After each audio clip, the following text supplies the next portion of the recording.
Who is the experiencer?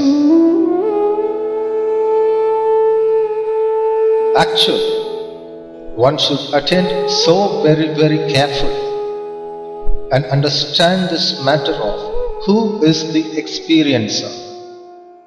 One who understands this attains to reality and peace.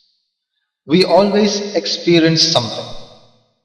It be pleasure, pain, happiness, grief, loneliness, fear, sorrow, or any such sort of things. Actually, are we really experiencing, or are we dreaming that we are experiencing? When you are asleep at night, dreams occur to you. It may be any dream. While you dream, you forget that you are sleeping. In that dream, you see an event taking place. You will see a street, houses side by, persons who move in that street, and so on. In that street, you will also be standing somewhere and talking to your friends.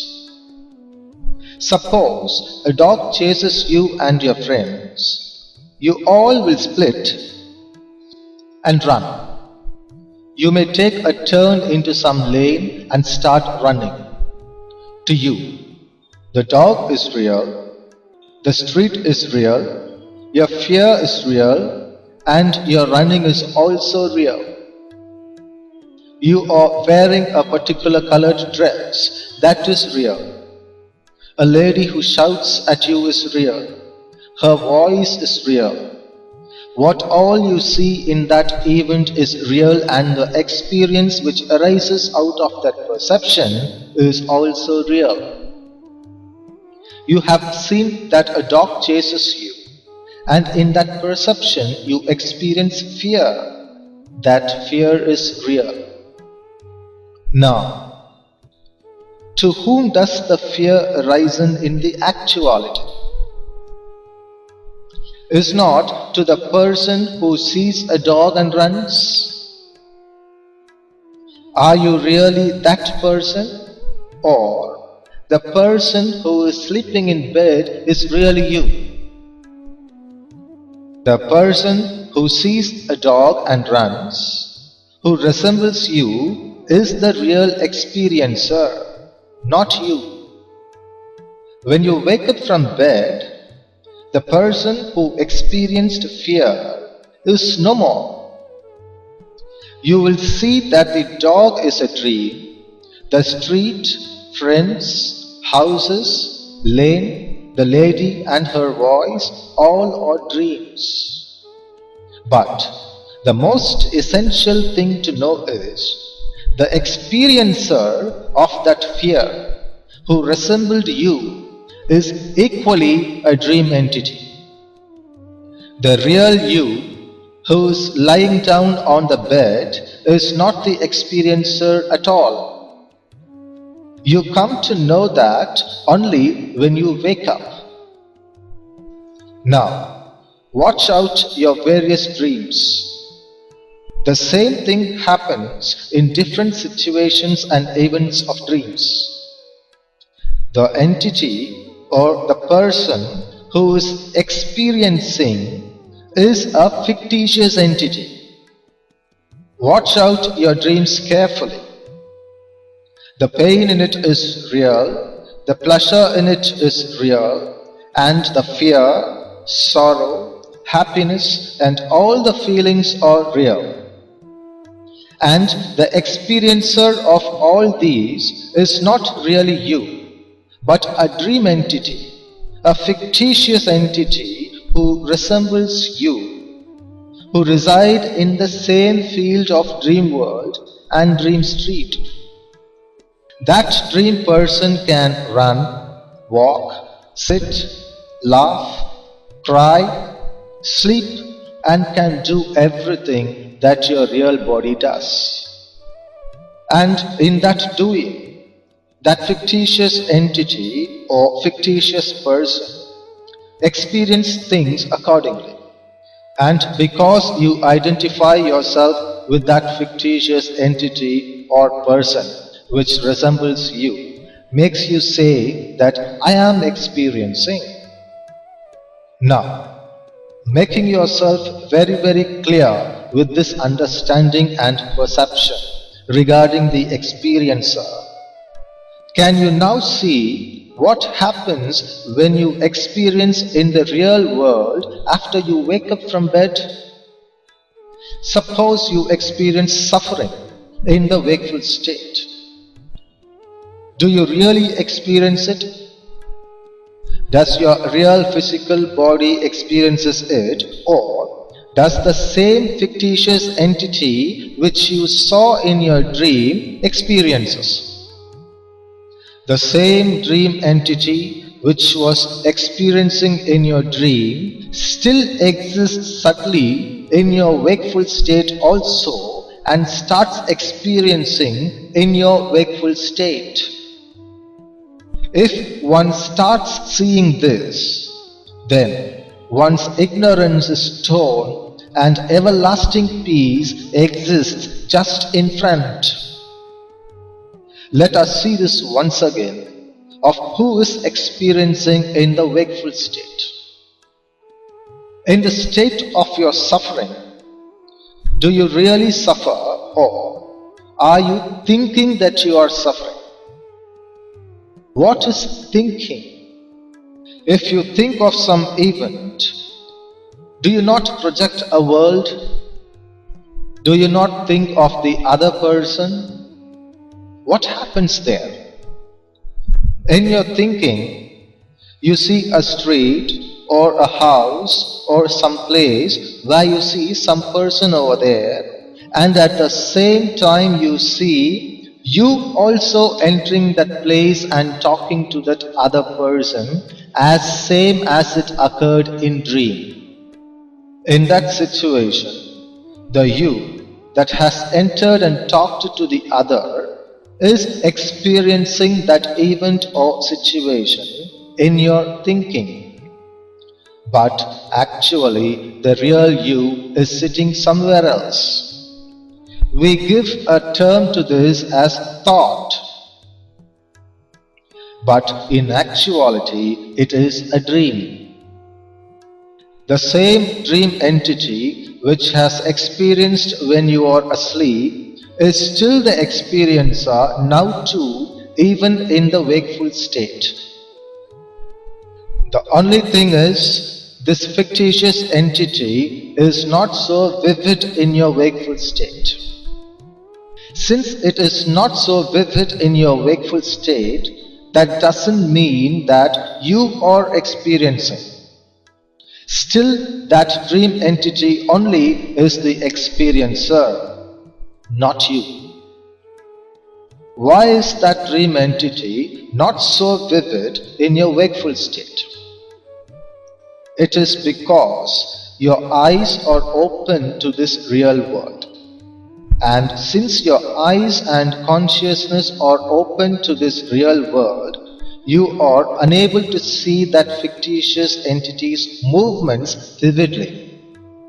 But that dream entity, that fictitious entity, when loses its strength in its visual form in your wakeful state, gains strength in the audible form.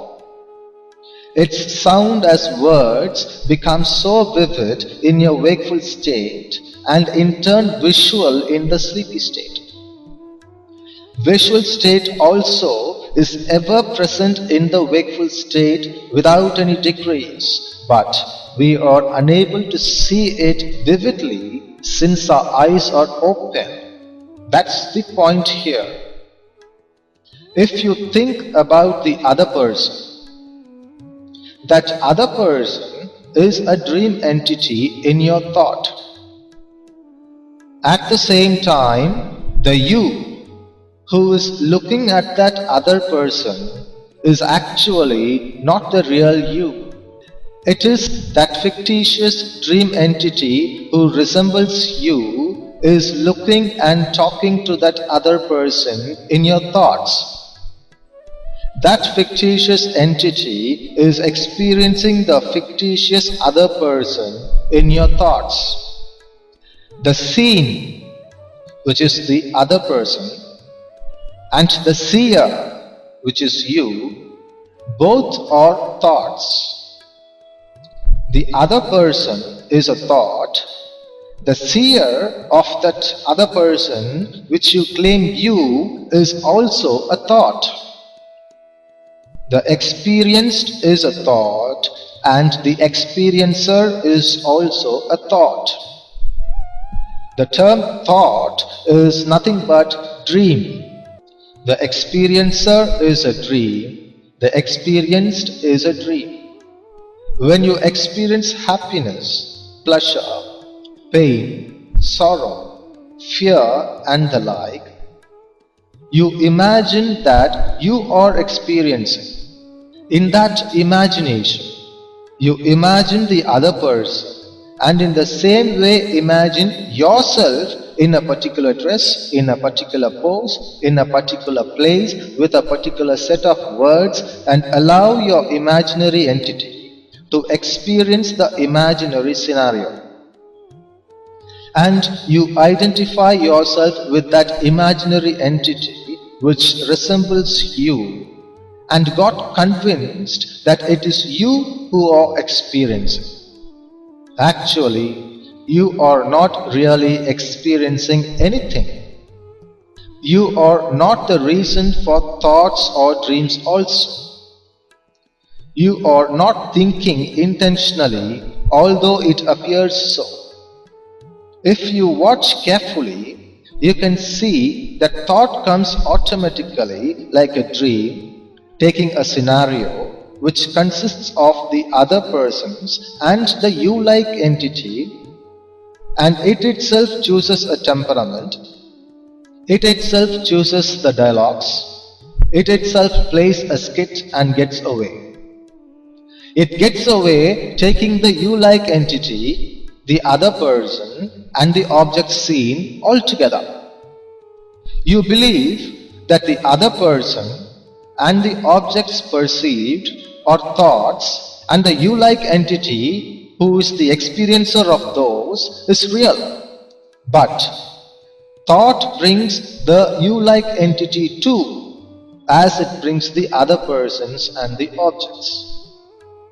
And the whole of human beings and the scholarly world believes that the experiencer is real, and hence teaches you what to do and what not to do for the experiencer's peace, for the experiencer not to get disturbed.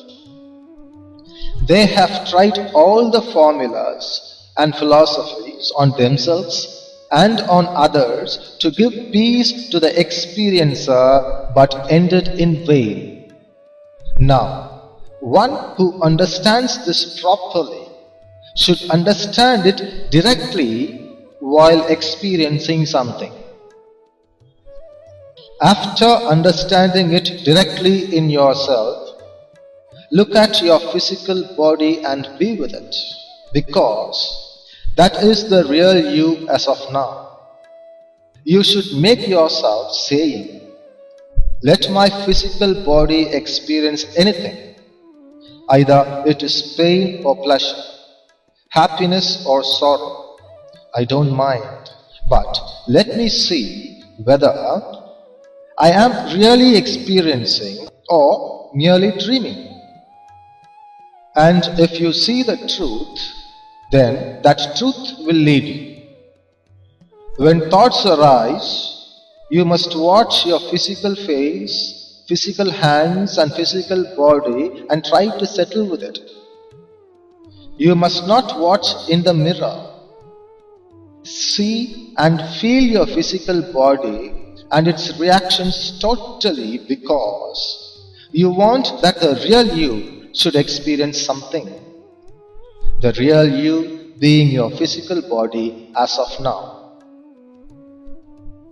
Once a youth went to a company for an interview to get a job. The interviewer questioned him, "Think yourself in a situation where you are trapped in a small hut which is burning heavily. And when you tried to escape through the window, you see a hungry tiger standing there waiting for its prey. The whole of hut is going to fall on your head in a minute.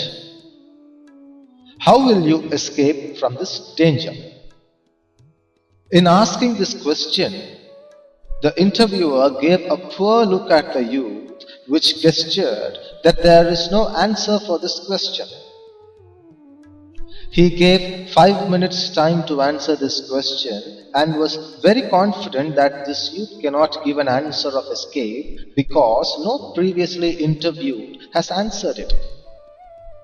The youth humbly replied, "Sir, it is so easy a question. I will answer it in 3 seconds."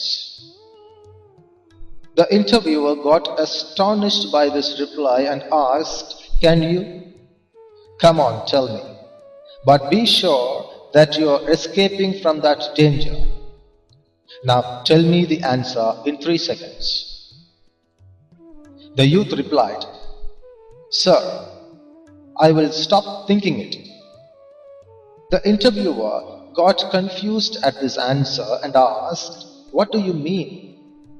The youth replied, "Sir, you told me to think of a situation where I got trapped in a burning hut and outside it waits a hungry tiger. The only real escape from this dangerous situation is to stop thinking it." The interviewer's head dropped down on seeing the youth's wisdom. In being the real you, which is your physical body as of now, and looking only its reactions, one is free from the elusive experiencer who experiences pleasure, pain, happiness, and sorrow.